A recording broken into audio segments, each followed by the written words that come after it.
Buenas tardes a todos. Gracias por su asistencia. Le damos la bienvenida a la sexta versión de la Semana Cultural Colombo-Japonesa en la Universidad del Valle, organizada por el Área Cultural de la Biblioteca Mario Carvajal de la Universidad del Valle, el Centro de Lenguas y Culturas de la Escuela de Ciencias del Lenguaje de la Universidad del Valle, con el apoyo del Departamento de la Dirección de Relaciones Internacionales de la Universidad del Valle, la Embajada del Japón y la Iglesia Tenrikyo de Colombia. Esta reunión de hoy es para presentarles la charla Aproximación a la literatura japonesa, Haikai, Haiku y otros géneros textuales del maestro y profesor Javier Tafur. A continuación, voy a leerles, bueno, antes de leerles una pequeña reseña de nuestro maestro invitado, deseo comentarles y a la vez invitarles para nuestra sesión de mañana, que comenzaremos a las 9 de la mañana con el panel de sobre la diferentes, se llama Relevancia de la enseñanza del idioma japonés en las universidades de Colombia. Tendremos como invitados a profesores de la lengua japonesa y a la directora de Relaciones Internacionales de la Universidad del Valle. Y a las 4 de la tarde tendremos un taller de escritura haiku, también a cargo de nuestro maestro Javier Tafur, y aquí va a ser un taller práctico de cómo escribir esta poesía japonesa. El jueves tendremos a las 10 de la mañana el taller de Shodo, y por la tarde tendremos el teatro de papel, narración oral y cuentos tradicionales de Japón, llamado Kamishibai. El viernes tendremos a las 9 de la mañana taller de origami, luego a las 10 presentación de música imperial Gagaku, y por la tarde comienza a las 2 p.m. invasión anime, o Shin Anime como le llaman en Univalle. Esa es nuestra programación de esta semana, a la cual están todos cordialmente invitados. Ahora sí, entramos en el contexto de hablarle quién es nuestro maestro invitado para hoy. Javier, esta descripción, esta pequeña reseña la hace el señor Alejandro Guerrero Mox. Dice, Javier Tafur González, desde muy temprana edad mostró su inclinación por la escritura. Sus primeros versos los escribió en la niñez y podría decirse que encontró en la literatura una vocación para la realización de un destino literario. De igual manera, se caracterizó en su adolescencia y primeros años de juventud por la búsqueda del conocimiento de los grandes autores, sacando provecho para su formación y desarrollo de su sensibilidad, lo cual continuó luego con su formación universitaria. Estudió la carrera de Derecho en la Universidad Santiago de Cali, graduándose con tesis laureada, e hizo estudios de etnología en el Museo del Hombre y la Universidad de París. Dirigió el Instituto de Criminología de la Universidad Santiago de Cali y fue presidente del Colegio de Abogados Penalistas del Valle. Ha sido juez del Tribunal del Distrito Superior de Cali, docente y conferencista en las diferentes universidades de la ciudad y profesor invitado por otras universidades del país. Magíster en Lingüística y Español de la Universidad del Valle. Se me perdió doctor en Humanidades, Cohorte Análisis del Discurso en la Universidad del Valle, y es docente de la Universidad Libre de Colombia, Seccional Cali. Alterna el ejercicio profesional, la cátedra y la investigación humanística. Destaca igualmente en los campos de la poética y de la narrativa, teniéndosele como un maestro del minicuento, del haiku y de la poesía breve. Numerosas distinciones nacionales e internacionales han premiado su dedicación, la calidad de su obra y su aporte a la cultura. Su novela Jovita, o la biografía de las ilusiones, está en la entraña de la caliñidad. Sus sonetos son de antología. Primer puesto en el Festival de la Palabra de la Universidad Javeriana en abril de 2005. incluido en diferentes antologías, contando con una extensa obra publicada en los diferentes campos de su quehacer profesional, literario y humanístico. Este es, como pueden ver, la biografía de Javier por el señor Alejandro Guerrero Mons. Tenemos a un maestro de toda esta trayectoria y pues agradecerle, Javier, por tu participación en esta 6ª Semana Cultural Colombo-Japonesa. Como siempre nos has apoyado. Y bueno, sin más preámbulos, los dejamos con nuestro maestro invitado. Javier, adelante, por favor. Gracias, Akemi. A ver si me indicas cómo es que puedo compartir. Dame las indicaciones. Entonces ya tienes abierta la presentación, baja la pantalla debajo y dice compartir. No me sale la pantalla en este momento. No, ¿No? dice share screen abajo. No me sale, ¿no? ¿Qué Mueve debo hacer? mueve el cursor sobre la donde estamos todos. No, es que Sí, sí. perdí esa imagen. Diana, ¿nos puedes ayudar? No sé. Profe, y darle, ¿qué ve en la pantalla? Pues veo el texto. Entonces en la parte de internet busque el icono de Zoom para que vuelva y recupere la reunión. No, pero es que abajo tal vez en tu pantalla ves el icono de Google, de todos esos. no, es que es lo que no me aparece. No me aparece, se me perdió esa línea. Entonces pon minimiza la presentación arriba donde dice menos. Ajá.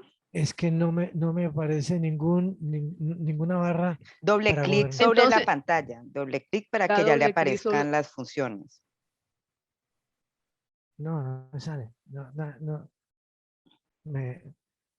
Disculpen todos, hicimos como 20 ensayos y todo iba bien, pero tranquilos que ya todo. Javier, arriba en el computador dice ESC, Escape. Al lado. No me sale nada. En el teclado. En el teclado, con calma, en el teclado de tu computador. Ah, sí, Escape, sí. Ya, ahora debes tener. Sí, ahora sí me salió. Ahora le pongo ese.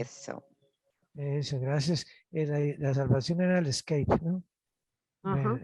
Entonces. Es que cuando uno hace pantalla completa le bloquea. Entonces aquí lo que hago es. Compartir pantalla. Entro aquí, compartir pantalla. Gracias, Akemi, que estoy. Aquí lo busco. Busca tu presentación. Sí, mi presentación. Saludos a todos los que veo por acá mientras Javier, el señor Gabriel Ruiz, Gabriela, Lisette, Juliet, Gladys, Santiago, Guillermo, Natalia Ramírez. No lo cojo, no, que estoy aquí. Compartir. ¿Vuelvo a darle a compartir? No. Sí, le das compartir y debe aparecer la presentación. Sí, pero no le doy clic y no me coge la presentación.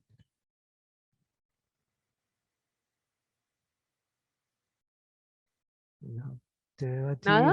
No. Y lo bueno es que yo no la tengo porque no me la envié. Profe, pero la presentación sí está abierta.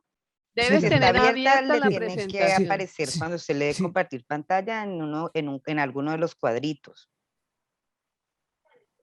Debes tener la presentación abierta. Puede ser esta, sí, puede ser esta.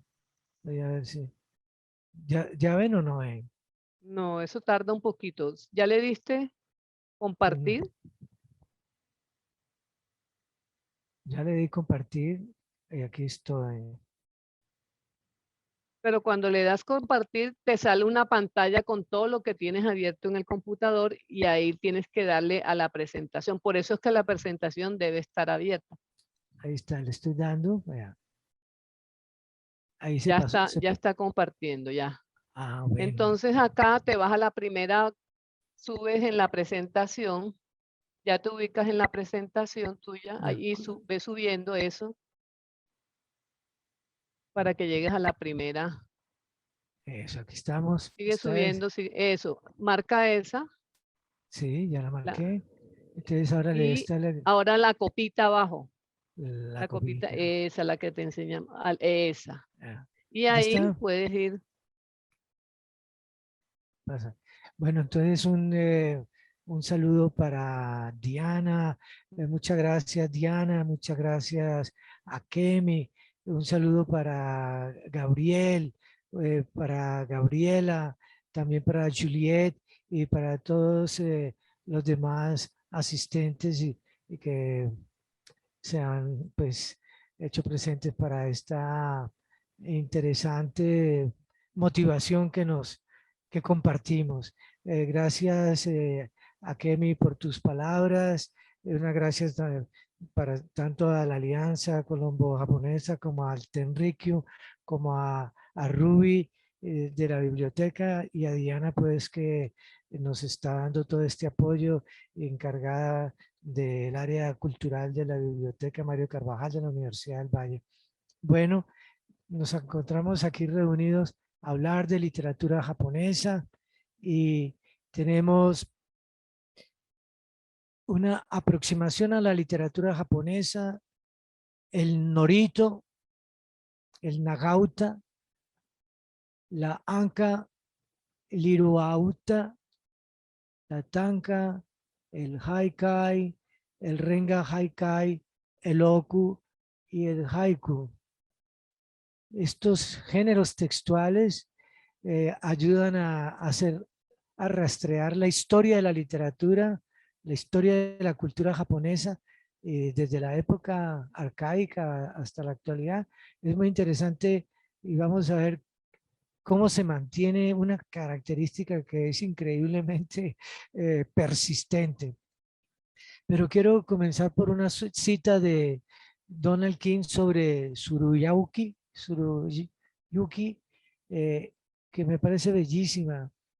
La poesía japonesa tiene por germen el corazón humano y se desarrolla en innumerables hojas de palabras. Muchas cosas conmueven en esta vida a los hombres. Luego tratan de expresar sus sentimientos por medio de imágenes de lo que ven u oyen.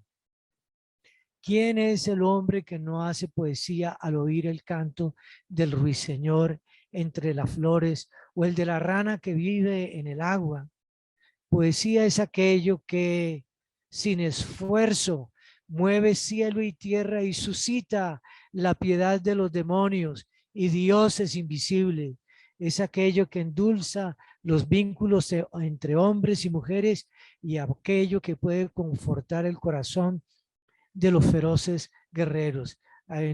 Son palabras pues de Tsurayuki.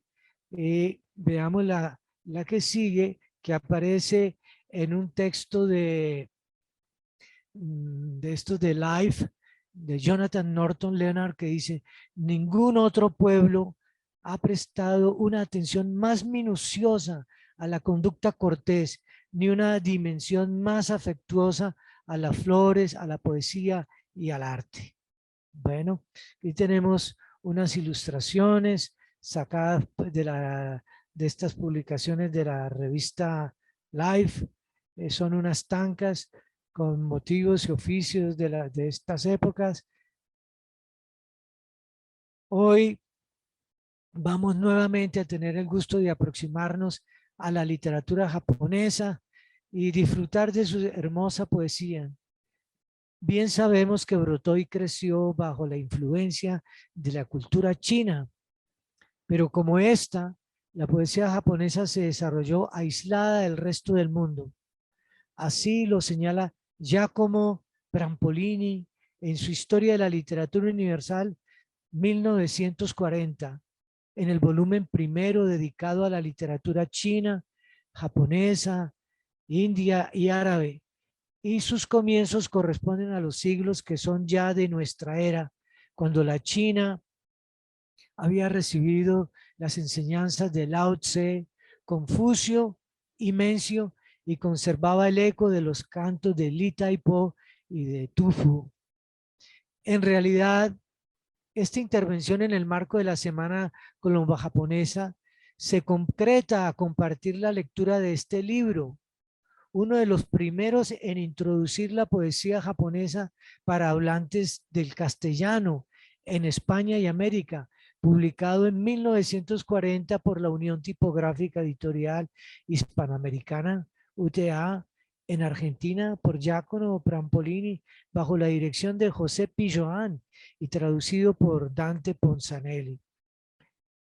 Nos detendremos en su gramática, no nos detendremos en su gramática, pero es del caso mencionar que se caracteriza por sus ambigüedades y sugerencias. Faltan distinciones de número y persona. Uno no sabe si es uno o son múltiples, si es un hombre o es una mujer, o si es una causa distinta. Así el verbo japonés muestra un marcado carácter de impersonalidad e indeterminación que pone a dura prueba la agudeza y la intuición de los traductores europeos. Al final del siglo IX, para eliminar las dificultades propias de la escritura china, comenzaron a usarse dos silabarios nacionales, el katakana de caracteres laterales y el hiragana de caracteres fáciles, fruto de la simplificación de ideogramas y con valor exclusivamente fonético. Anota Prampolini que la tradición le atribuye al Bonzo Kukai 774 al 834 la invención del hiragana y una poesía que contiene todos los 47 sonidos fundamentales, al tiempo que este autor observa que los dos silabarios no fueron acogidos por los literatos que continuaron prefiriendo los ideogramas chinos.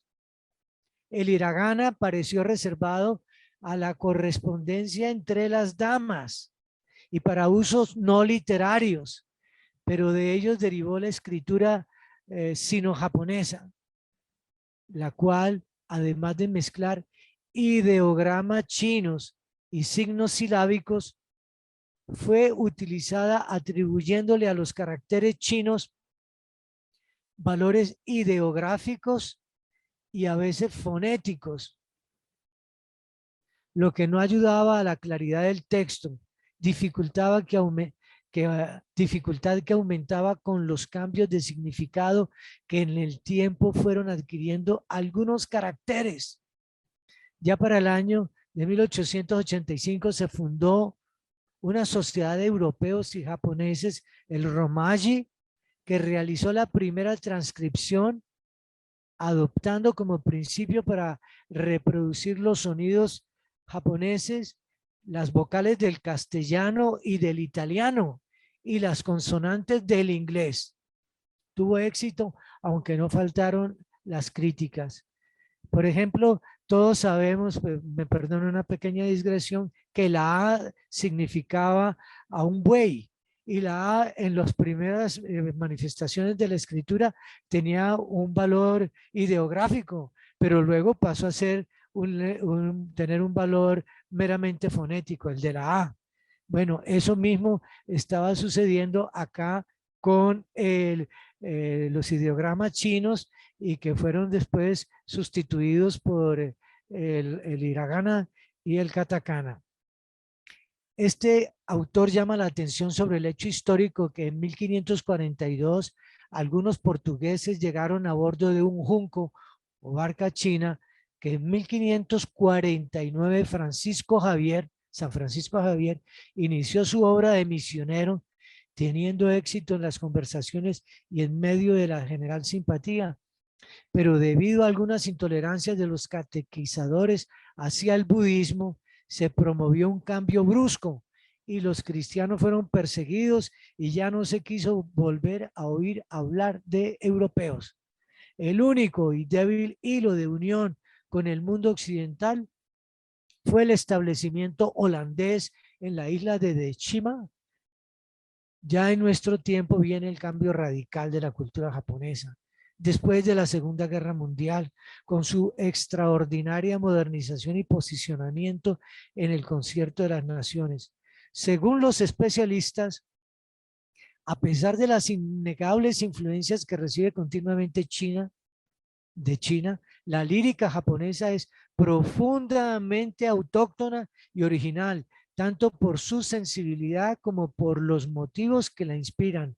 Prampolini es concluyente al sostener que el Japón nunca se ha limitado a imitar y repetir lo prestado, siempre ha reelaborado a su modo, recreado con forma nueva lo que ha recibido de afuera. Aquí vienen otras tancas ilustrando pues los distintos oficios del Japón antiguo. Ahora viene lo que más en concreto nos interesa, pero no podíamos dejar de mencionar esa indeterminación del japonés.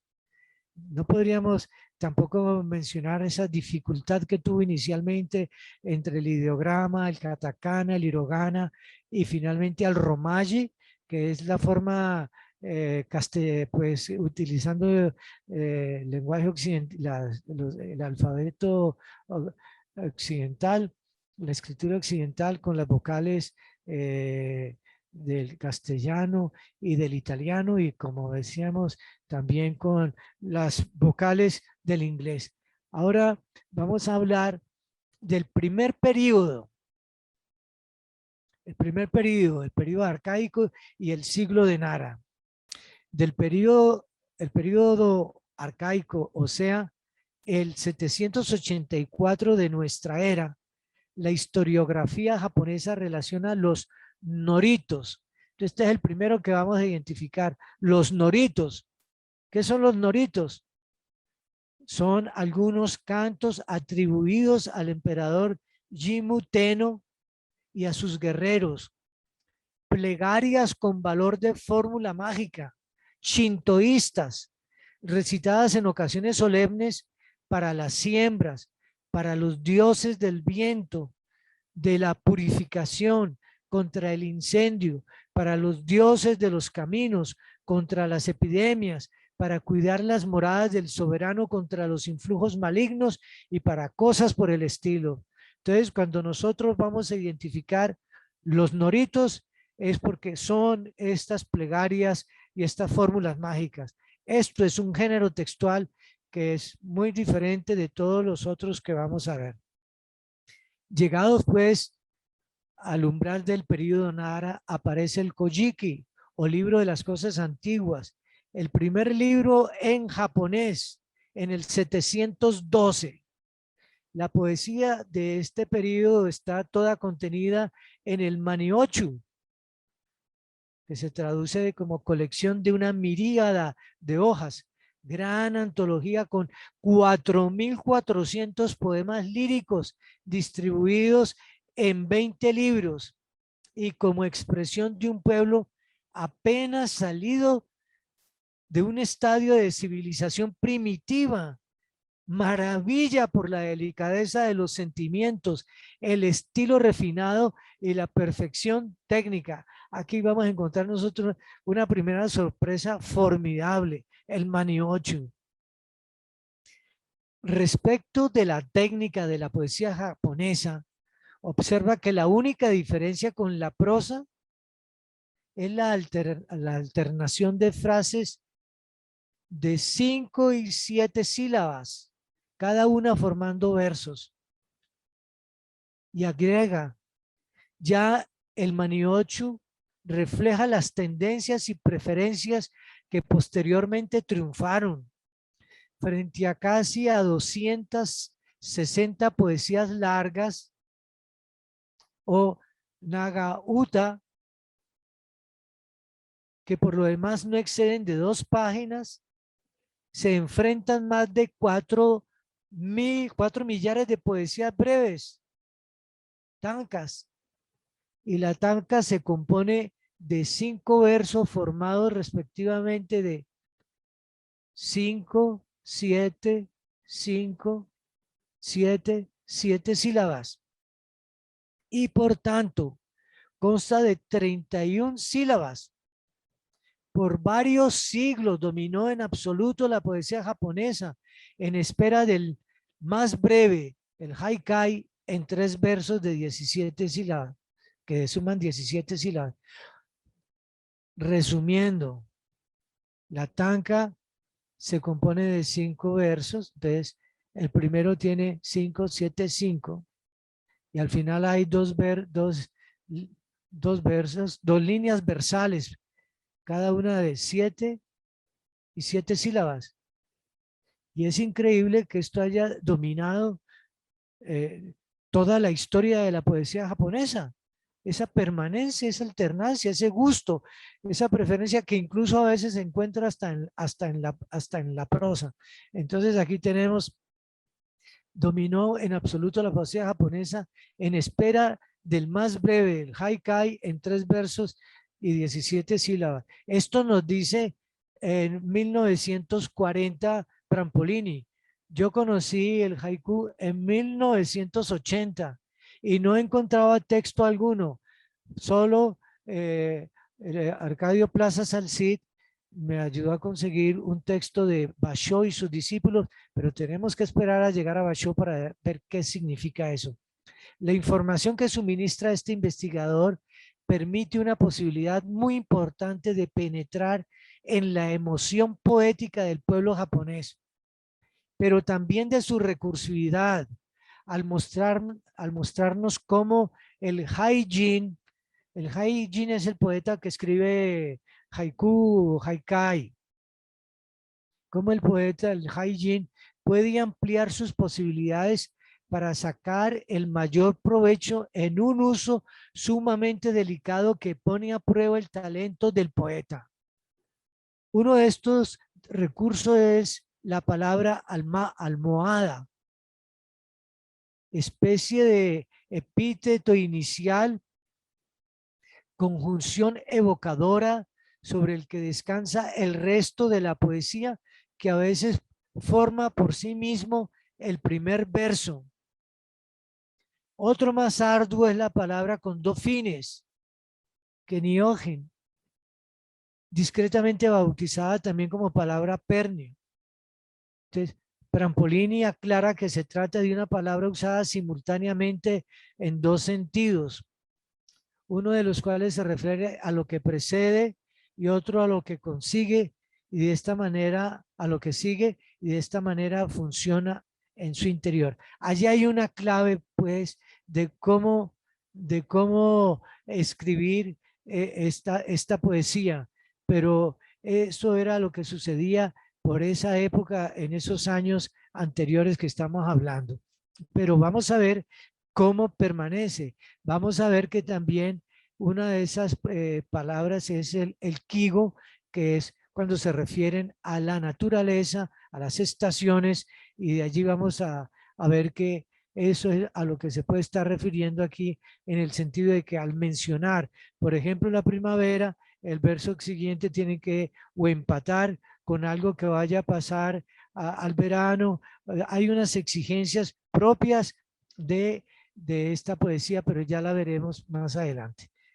En fin, hay una norma que preside la relación entre los primeros 3 versos de la tanka y los 2 últimos, certificando lo que puede definir como otro retruécano poético. En el empleo de tales sagacidades y embellecimientos, innumerables autores de tanka demuestran un gusto finísimo. Otros incurren en el exceso de artificio, otros se abstienen de las palabras almohada o de las palabras pernio, pero logrando pequeñas joyas de encanto y sensibilidad. Aquí la sorpresa es, entonces, ¿por qué con algo tan pequeño y tan exigente de estas 5 líneas que es la tanka, se puede tener tanta creatividad y tanta poesía tan innumerable que domina en tanto a los demás otras muestras de géneros textuales? ¿Puede dar alguna idea de la eufonía de la lengua japonesa la siguiente tanka transcrita con la traducción literal? Este es un verso que circulaba en muchas traducciones, pero solamente vine a encontrar su equivalente en japonés en este libro, en esta versión de Prampolini. Es muy bello y a veces circula más vale como un haiku, pero ya tendremos oportunidad de referirnos a él. Cuando yo haya partido, aunque sin dueño esté mi morada, por cuanto dure mi ausencia, tú, ciruelo bajo el arero, no olvides la primavera. Conozco otra traducción que es, aunque yo no esté, ciruelo de mi huerto, florece tú. Bueno, hay tantas versiones pero aquí tenemos afortunadamente el texto en japonés para buscar su traducción. La brevedad de la tanka desde el principio favoreció las antologías y colecciones en las cuales atenúa la personalidad del autor, pero esta característica que demuestra poco sentido individualista es común en todo el Extremo Oriente, donde no hay preocupación de que la obra propia pueda volverse anónima. No les interesa tanto el prestigio de cada verso, incluso muchos de los poemas se refieren y tienen como punto de partida otro verso. Aquí tenemos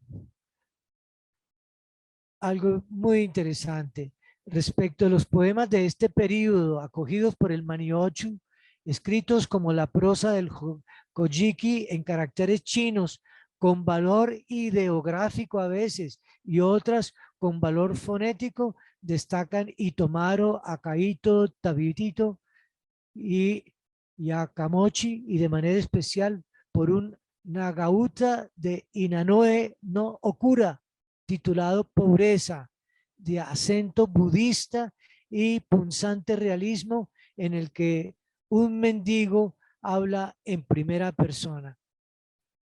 Me van a perdonar, pero aquí estamos hablando de este verso que es ¿cómo fue que se me va el nombre? Lo pusimos el Nagauta. Entonces, no tienen, como decía el autor, no tienen más de 2 páginas. Vamos a leerlo porque este es un ejemplo de lo que es un verso largo japonés de un periodo antiguo. Veamos, en esta noche en que llueve y azota el viento y con la lluvia cae nieve, tengo tanto frío que no sé qué hacer. Me pongo a masticar sal dura, a tragar una papilla de restos de sake, toso y tengo la nariz atascada, me meso la barba y pienso, muerto yo, ¿quién queda? Pero hace tanto frío que la idea no me enorgullece y me envuelvo la cabeza en la frazada de cáñamo. Me echo encima los trapos que tengo. Sin embargo, en esta noche tan fría hay otros más infelices que yo. De frío y hambre mueren sus padres. Alimento imploran llorando la esposa y los niños. En tales momentos, ¿cómo lo pasas tú? Cielo y tierra son vastos, mas para mí se han hecho estrechos. Sol y luna son esplendorosos, mas para mí no irradian luz. ¿Les toca a todos los hombres o solo a mí? Nacido hombre por casualidad, con forma humana como los otros, sobre las espaldas tengo una capa sin alcochar, con hilachos con algas, un montón de trapos. En mi cabaña torcida sobre el suelo desnudo está esparcida la paja. Padre y madre en la cabecera, mujer y niños a mis pies, todo alrededor, todos alrededor llorando se quejan, como hace el pájaro nuie. ¿Por qué del hogar? Porque del hogar no sale humo. En las ollas han hilado las arañas. Ya ni sabemos cocinar.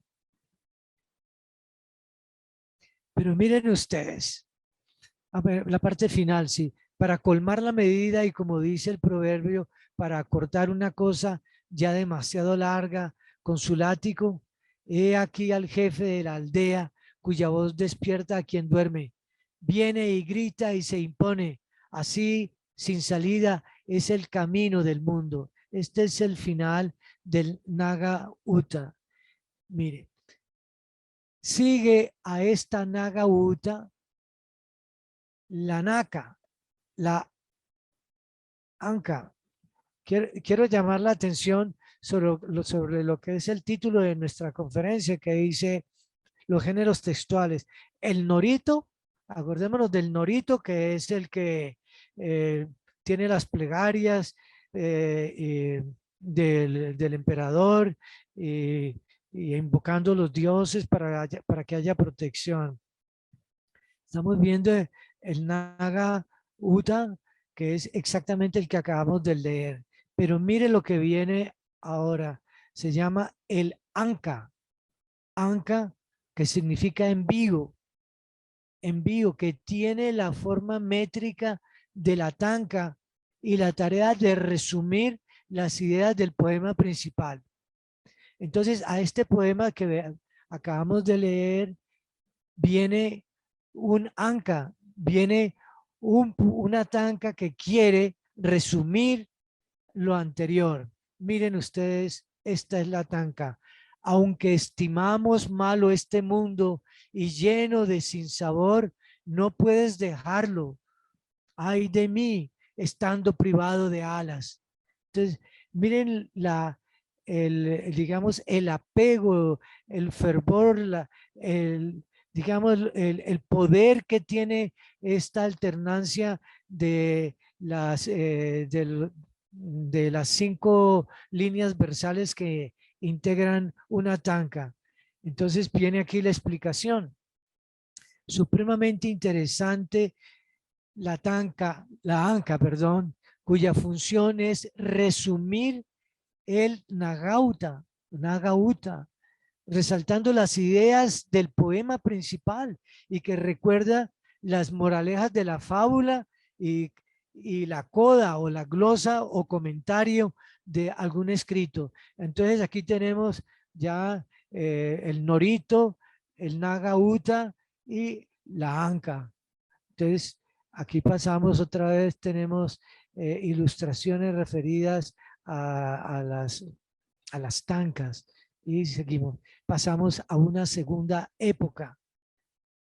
Miren ese cariño que le tiene el japonés a la tanca. Esta tanca se convirtió en el himno nacional japonés. Es increíble si lo comparamos con el himno de Colombia o con la marsellesa o con el himno del Ecuador. Miren estas 5 líneas versales. El Señor nuestro viva 1000 y 1000 años hasta que los guijos se vuelvan roca cubierta de musgo. Ahí tengo un error en el texto. El Señor nuestro viva 1000 y 1000 años hasta que los guijos, es decir, las piedras, se vuelvan roca cubierta de musgo. A Heian, la ciudad de la paz, se trasladó la sede del imperio y comienza para el Japón un periodo de bienestar material y florecimiento y fructificación de la literatura que se prolonga a lo largo de 4 siglos, durante los cuales se consolida la influencia del budismo, la filosofía china, en cuyo idioma escribía la clase alta. La cultura es privilegio de pocos comparada con el siglo anterior. Es más refinada, más cortesana y, como sostienen los críticos, más fruto de la sensibilidad que de la meditación. Imagínese usted la cantidad del periodo de habitantes que en ese tiempo eran analfabetos. Entonces esto era la corte, las personas del imperio. De ahí su tendencia a escribir con los ideogramas chinos. Pero entonces, y la importancia, como nosotros en estos momentos que le damos importancia al inglés y para estudiar el computador tenemos que familiarizarnos con el inglés, etcétera. Eso sucedía, digamos, salvando las proporciones con el chino, el japonés, empleando el chino. Pero aquí tenemos ese apego del japonés a la tanka, a que hasta el himno es una tanka. Al respecto, anota Prampolini. Perdón un minutito.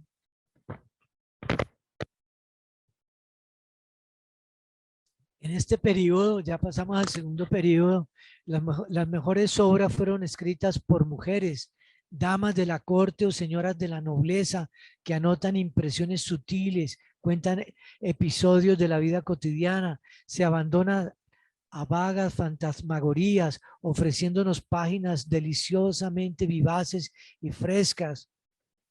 Si se considera que en aquella época la Europa mediterránea y central atravesaba su más férrea Edad Media, la fragilidad exquisita de ciertas aventuras espirituales y estéticas del Japón suscita nuestra maravilla, pues a veces ni el poeta ni el psicólogo más modernos se expresarían de otro modo.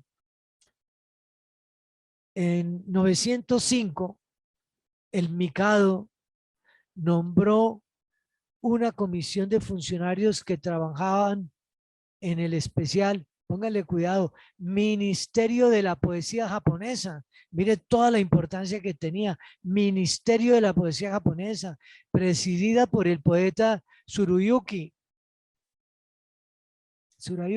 para que compilara una colección de las mejores poesías del precedente siglo y medio.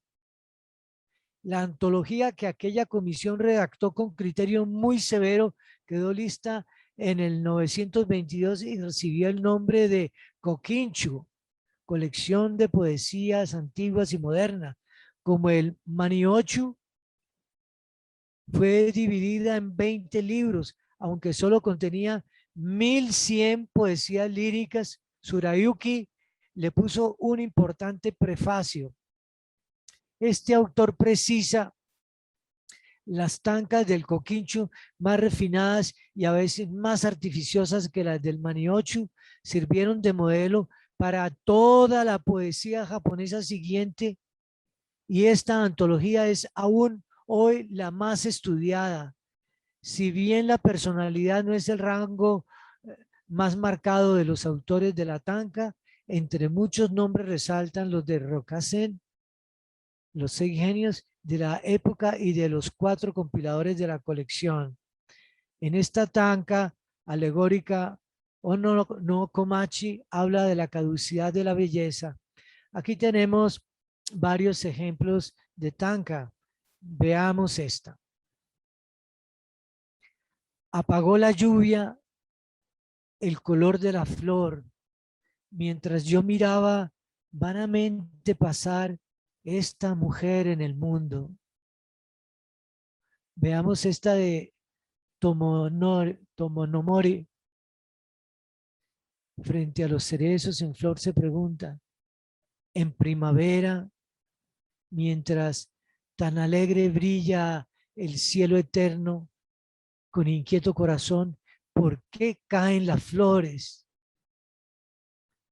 Y son del mismo Tsurayuki los siguientes versos que la tradición afirma que fueron improvisados.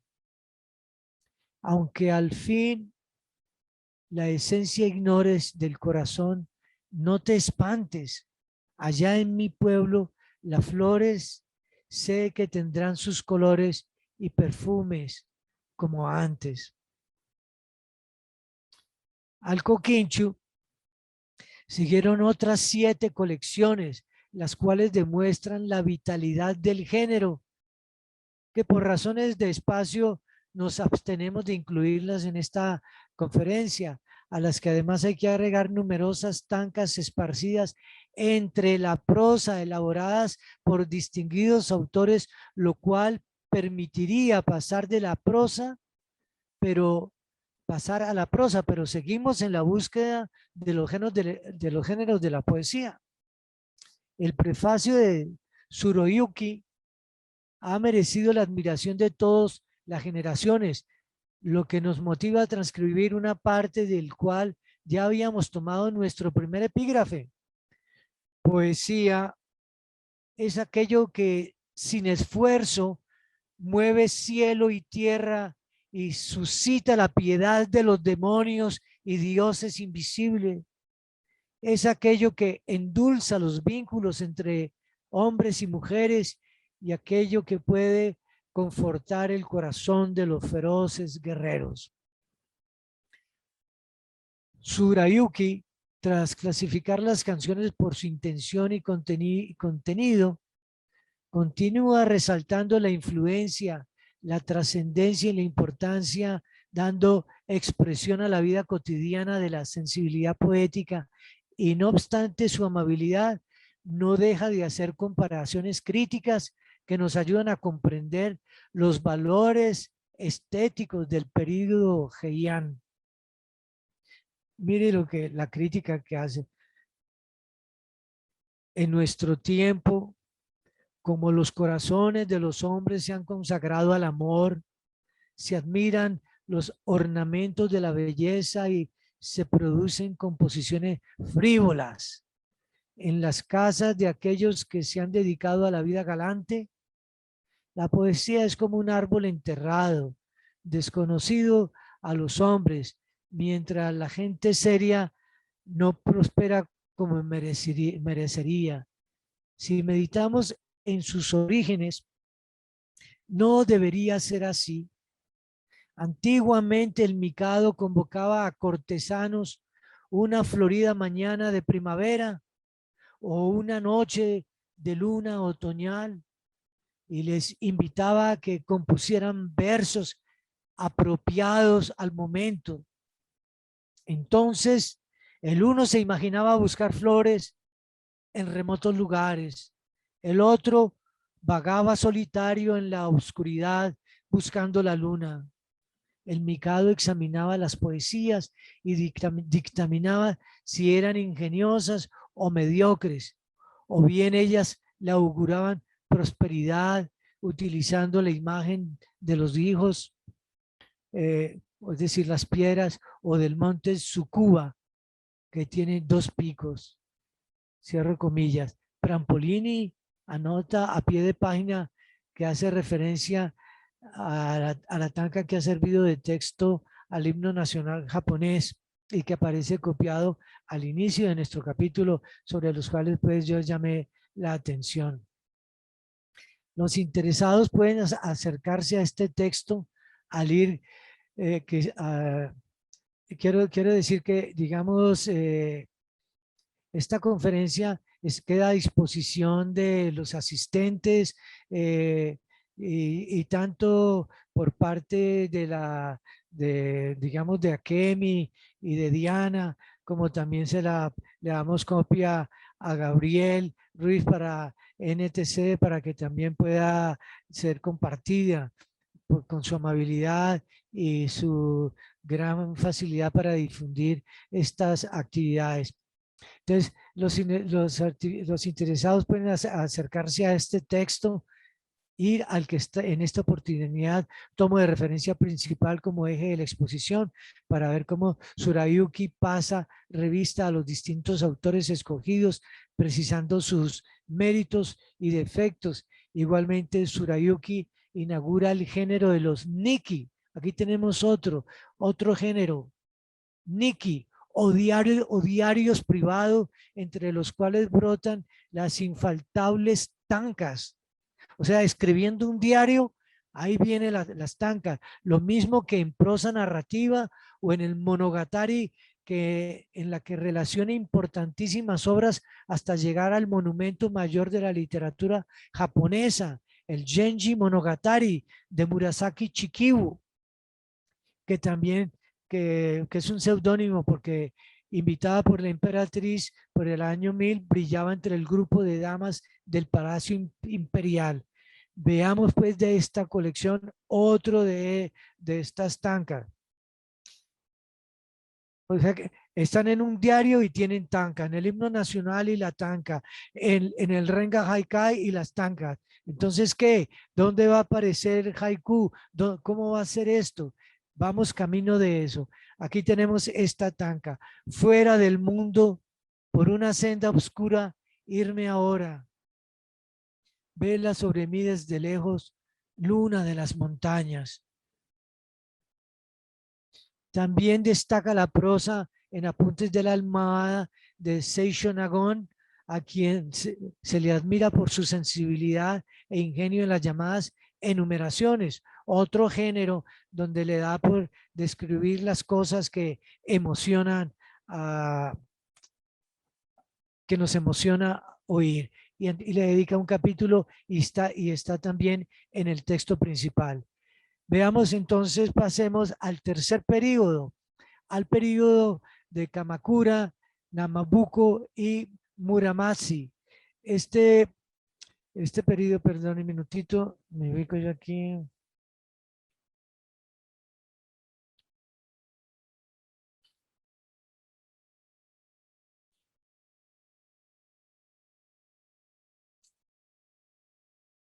Kamakura, Nambokuko y Muramasi, que corresponde a los años 1186 a 1600.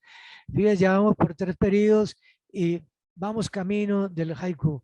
Hacia finales del siglo XII asumió el poder el shogun Yoritomo.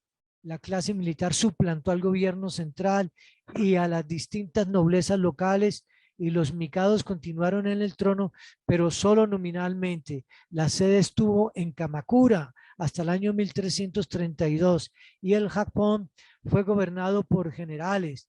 El espíritu guerrero asoló las costas de Corea y China, mas sin embargo se consolidó el budismo, se construyeron miles de templos y varios emperadores se hicieron bonzos. Discúlpeme, por favor. Llamo la atención, miren ustedes cómo está el shintoísmo, el confucianismo, el budismo. Esto lo vamos a tener que tener presente para comprender el sustrato que tiene el haiku, y para poder hacer comparaciones también con lo que es un haiku en el Valle del Cauca, o es un haiku en la costa o en cualquier otro lugar. Es decir, para hablar de la aclimatación de este género. Observa Prampolini, para esta época, enmudecieron las voces gentiles de las mujeres y virilmente sonoros resuenan los relatos de las batallas y las amonestaciones de los eremitas. Y en cuanto a nuestra búsqueda de la poesía, anota, continuaron compilándose antologías oficiales, pero una iniciativa privada la superó en fama y popularidad, que se llama el Yakumin Issue, compilado hacia 1235 por el noble Fujiwara, redactor del Cinco Kinshu. Contiene tankas del siglo VII y del siglo XIII, y para la familia japonesas no tan solo libro de texto y placer, sino también para el juego de barajas. O sea, la poesía viene en el naipe. Todas las antologías anteriores le han servido de base, comenzando con el clásico con Kinshu. La siguiente tanka del subsecretario Tsunubogu ha sido, por ejemplo, tomada del Kin'yōshū, o sea, para ese naipe. Noche de otoño, trastornadas las cercanas hojas del arroz en la redonda cabaña de cañas se cuela el viento. Noche de otoño, trastornadas las cercanas hojas del arroz en la redonda cabaña de cañas se cuela el viento. Mire, esto es de ese periodo de Kamakura. Para este periodo abundan las obras históricas que narran gestas militares, aunque debe mencionarse el Hojiki de Kamo no Chomei, relato de un monje por su valor humano y recogimiento pleno de sabiduría y de poesía. Define la vida como un poquito de espuma sobre el agua. Veamos esta reflexión acerca de una época de carestía agravada por la peste en 1180.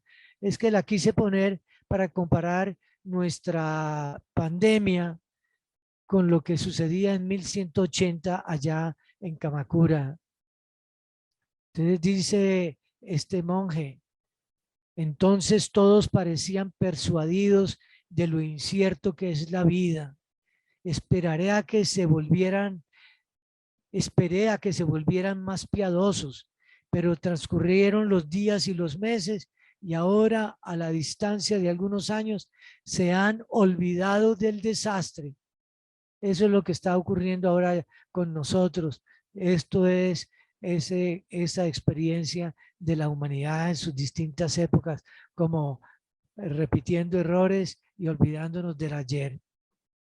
Algunas ediciones de tan hermosa obra terminan con una tanca que no es de él, aunque Chomey escribió muchas hermosas. La dejo aquí registrada. Otra tanca. Tras el Picacho ha desaparecido la sombra de la luna. Ay de mí. Oh, si ver pudiera la imperecedera luz. Ahí tenemos pues otra referencia a la naturaleza, otro tema poético, la luna, el ciruelo, las flores. Y mira esta reflexión.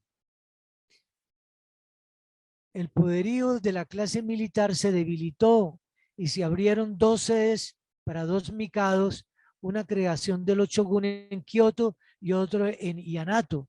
Fueron 270 años de escasa producción literaria, aunque se continuó con el relato histórico, Historia de la Gran Paz, por el año 1370, matizado con versos del tipo Nagauta, también el Himono Shotoki o la historia de la sucesión de los emperadores. Esta obra es una de las pocas que no recurre a apoyarse a las tancas, a la tanca. Después vienen para el periodo Nambokuko, Kenko, siendo descendiente de una familia que se captaba de tener origen divino, escribió cosas varias de los momentos de hastío, pero dio un giro y se hizo Ochi, es decir, Bonzo. Era un hombre de mente ágil y penetrante, insatisfecho, irónico y hasta cínico, observa Prampolini, que se burlaba de las apariencias, pero seguir sus interesantes críticas nos alejaría de nuestro objetivo. Y el periodo Muromachi, floreció el teatro, no, pero sus orígenes y desarrollo también nos apartarían de nuestra búsqueda de los géneros poéticos, aunque se trata de un refinado drama lírico en general para un reducido público aristocrático e incomprensible para el pueblo, aunque su acción, se dice, es un pretexto para hacer poesía. Aquí viene esta última época, pues, que prácticamente la que antecede a la actual época, la época de los Tokugawa o de Edo, época de predominio del shogun y eclipse del mikado, con profundas influencias chinas en todos los ámbitos. Aunque el budismo perdió terreno y hubo mayor interés en la vida práctica, la clase militar se sintió atraída por el confucianismo. No obstante, algunos sectores mostraron una breve reacción por el shintoísmo, la antigua religión nacional. El período Edo presenta mayor variedad de géneros literarios, aunque con préstamos de palabras chinas. Y asimismo, dos escuelas disputaron el campo de la filosofía para aconsejar la conducta ética, la de los doctos a la china y los doctos a la japonesa. La confrontación enriqueció la reflexión sobre el comportamiento humano y de esa época está la tanca de Ekiken. Todo el largo pasado ahora me parece como una sola noche o el sueño que duró más de 80 años. Aquí nos aproxima a otro género propio de este periodo, que dice: a este periodo corresponde el género Wabun, texto japonés, o también le dicen Haibun, el Haibun, que excluye celosamente cualquier palabra china. La producción narrativa es vasta y variada, con famosos autores reconocidos por interpretar diferentes manifestaciones de la vida japonesa, y en el terreno de la poesía, al lado de la tanka, aparece el haikai, no solo el más breve, sino el más libre en lo que respecta a la lengua, al estilo y a los argumentos. Miren ustedes a lo que vamos a llegar aquí. Mucha atención a este parrafito que viene. Ya estamos terminando. ¿De cuánto tiempo disponemos a Kemi? ¿Qué no nos queda? Porque queda un poquito ya, pero a Kemi, ¿me recuerdas? O Diana. 30 minutos. Estamos bien. A las 5:30 se cierra el. Sí, pero estamos bien, estamos terminando. Yo quiero, mire, todo lo que me demoré para hablar del haikai. Mire, hemos hablado del norito, hemos hablado del nagauta, de la anka, iroauta, la tanka, y apenas estamos hablando del haikai y del renga haikai. Mire, mientras que las 31 sílabas de la tanka nos parecen un mínimo más allá del cual no se puede ya descender, la predilección que tienen los japoneses por la concisión alusiva poco a poco los llevó a que prescindieran de los dos últimos versos, reduciendo la poesía a la tríada inicial. O sea, los tres primeros versos de la tanka se denominan oku. Ese es el oku. Y por ende, el haikai es un terceto con solo 17 sílabas. O sea, 5, 7 y 5. Entonces, el oku tiene 5, 7 y 5, que es el comienzo de la tanka, es el oku, pero se va a convertir en haikai. El haikai verdaderamente había comenzado a ser tratado desde el siglo XVI, sobre todo por el Bonzo Sokan, que vivió en 1465 y 1533. Él ya lo había comenzado a tratar. Después de él se distinguieron otros 4 poetas, pero alcanzó la cúspide con la expresión poética de Matsuo Basho. Estamos hablando de 1644, 1694. Hijo de una familia de samuráis, lo indujo un dolor precoz a hacerse bonzo. Se convenció cada vez más de la bondad del budismo, y a pesar de ser un místico, usó el haikai como un instrumento de propaganda moral. Poeta finísimo, usó el haikai como instrumento de propaganda moral. Logró infundir en lo que antes de él era un epigrama jocoso la profundidad de sentimiento que le conquistó la admiración y la simpatía de todas las clases, desde las más altas hasta las más humildes. Aquí podemos distinguir, hay algo muy importante. El haikai tiene algo de jocoso, lo que era solo un epigrama jocoso, un oku jocoso, pero si le dio profundidad, Basho al haiku, al oku. Vamos a ver qué pasa el oku jocoso o el oku profundo. Aquí tenemos nosotros, ya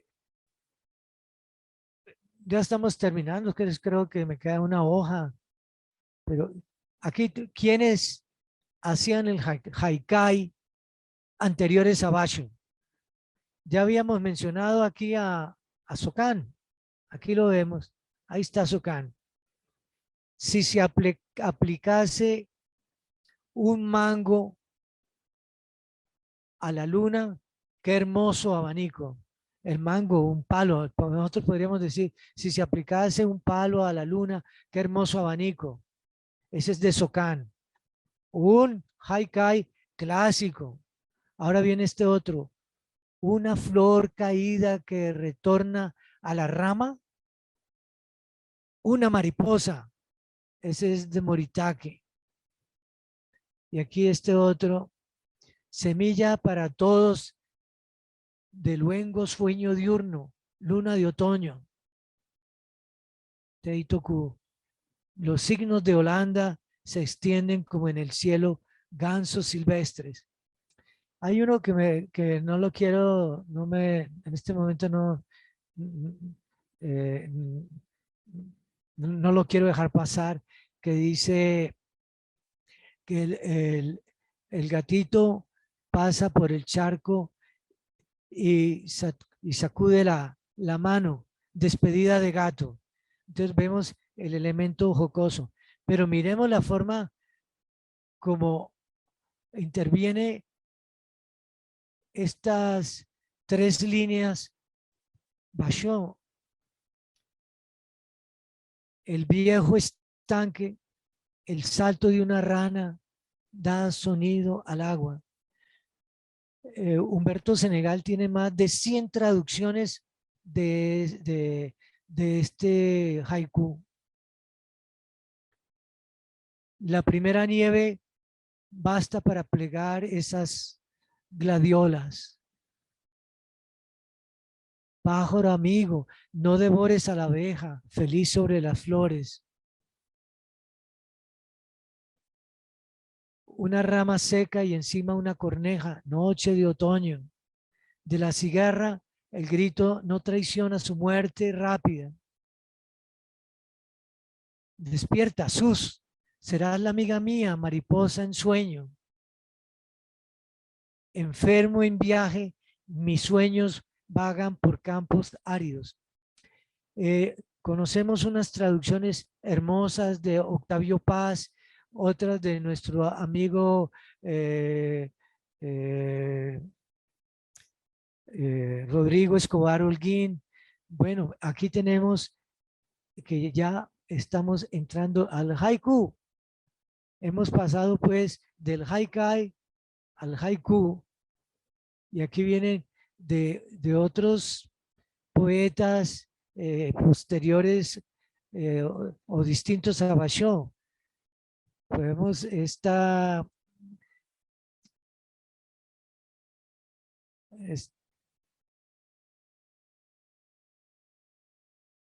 de otros haijines, haijines es la forma de decir poeta, ¿no? Ah, aquella hoja que baja a acariciar leve la tumba. Sable al flanco, detenerse entre las flores. Qué contraste. Nubes blancas a través del seto, flores de lis. En otoño muerta la cigarra, al lado vacíos despojos. Luenga espera de los hijos, ahora que tan alta vuela la alondra. Bajo el aguacero corriendo volví, ahora está sereno. Mire, para de Shigetsu, de la poeta Shigetsu, con paja de cebada te haré una casa, monja rana. De Chigo, el cubo del pozo abierto, el cubo del pozo cubierto de enredadera. pediré agua a otro. No quiere molestar a la enredadera. Y mire esta ternura. El cazador de libélulas, hoy, ¿dónde estás? Como ese cazador es indeterminado, puede ser una niña, puede ser un niño, puede ser un hombre, puede ser una mujer. Y cuando dice el cazador de libélulas, hoy, ¿dónde estás? Puede decir que está ausente porque está lejanos o porque va a llegar o porque ha fallecido. Eso es para hablar de lo indeterminado, de lo sugerente y lo inacabado del japonés. Aquí tenemos otros ejemplos pues de la poesía. También se dice que hay una poesía loca o traviesa, que esa es la kyoka, y que unos versos locos es como la hora loca en una fiesta donde la gente se disfraza y comienza a, a decir algunas cosas un poco extrañas, como sucede también con algunas de las pinturas de Picasso o en algunos de los versos de Picasso o Kiyoko, versos locos. Bueno, esto es lo que, así hemos llegado al final de este recorrido, debiendo agregar, sí, que el autor del término haiku fue Chiki para referirse al oku, que se desprendió de la renga y de la cual hemos hablado en otras de nuestras intervenciones y que se pueden consultar también en mi página web y que ahí tenemos, ahí les doy esa página. Pero quiero terminar con esta, invocando la antigua enseñanza ética japonesa citada por Lafcadio Hearn, que contenía los consejos siguientes. ¿Estás disgustado? Entonces no digas nada malo. Compone un poema. Compone enseguida un poema.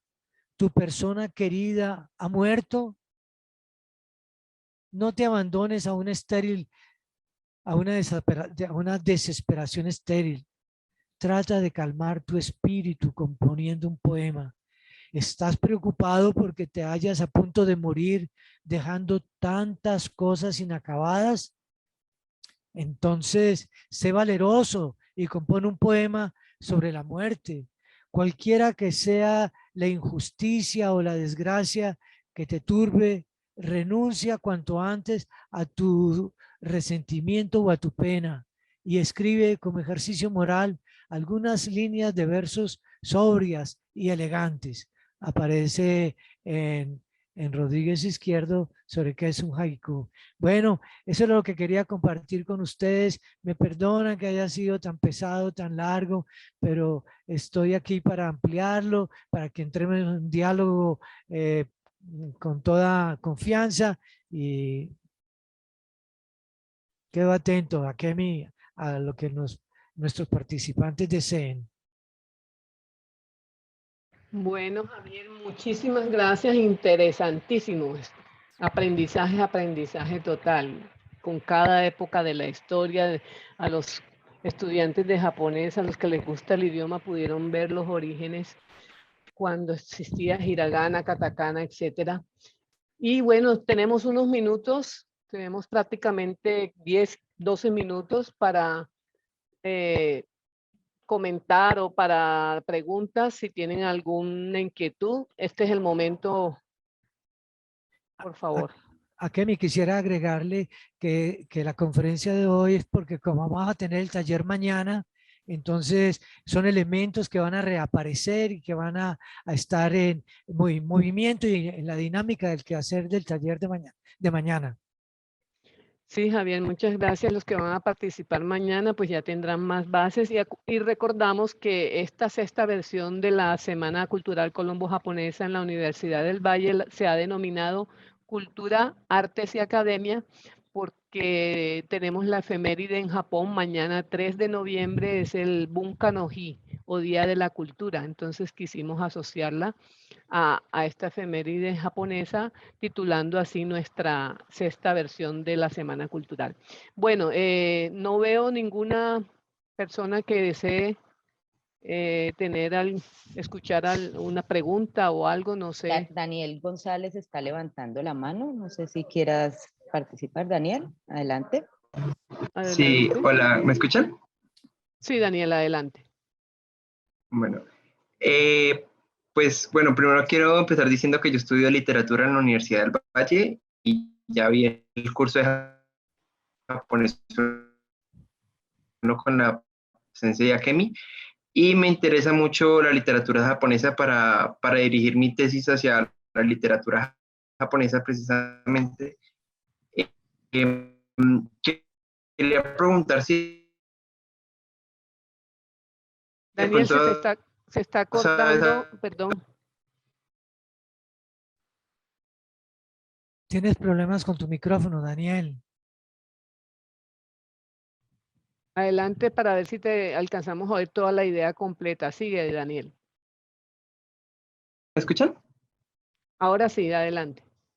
Pues la pregunta era si de pronto tienes algo que nos puedas contar sobre prosa en la literatura japonesa. Uy, sí, hay muchísimo trabajo extraordinario. Ahí mencionaba el Genji Monogatari, ¿no? Ese es un texto maravilloso, esa es el Quijote para los japoneses o la Divina Comedia para los italianos, así que tienes unas obras extraordinarias y hay unos autores como Yasunari Kawabata y Mishima, bueno, y tienes Kuratomi también, hay uno, ¿cómo se llama? Uno reciente que tenemos. Haruki Murakami. Murakami, sí. Entonces, sí, efectivamente, Daniel, puede elegir tanto en el cuento como en el teatro, en el guión para teatro, en el guión para cine. Es riquísima la cultura japonesa en ese sentido. Y aquí entre nosotros tenemos amigos que han cultivado eso y que te, te podemos remitir a ellos, entre ellos Rodrigo Escobar Holguín. Bueno, Daniel, ahí tienes ya motivos para tu trabajo de grado y bueno, a través de mí ahí Javier publicó su página web, puede seguir vinculado. Se nos fue Daniel. Entonces, ¿hay alguna otra? Muchas gracias. Ok, con mucho gusto. ¿Hay alguna otra inquietud, alguna pregunta, algún comentario? Sí, yo. Adelante, Cecilia, buenas tardes. Qué gusto tenerte por acá. Gracias. Es que el profesor Tafur habló del inglés para nosotros, comparando el chino para los japoneses. Sí, sí. Sí, entonces, en este momento que se está, digamos, hablando tanto de la descolonización y que se está reflexionando sobre nuestras lenguas originales, ¿usted qué puede pensar de esto, de este proceso que nos viene de lograr una identidad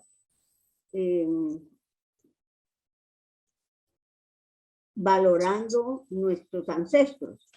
Entonces, me gustaría escuchar su reflexión al respecto. Claro que sí, Cecilia. Mira, nosotros vamos a ver mañana el haiku como texto.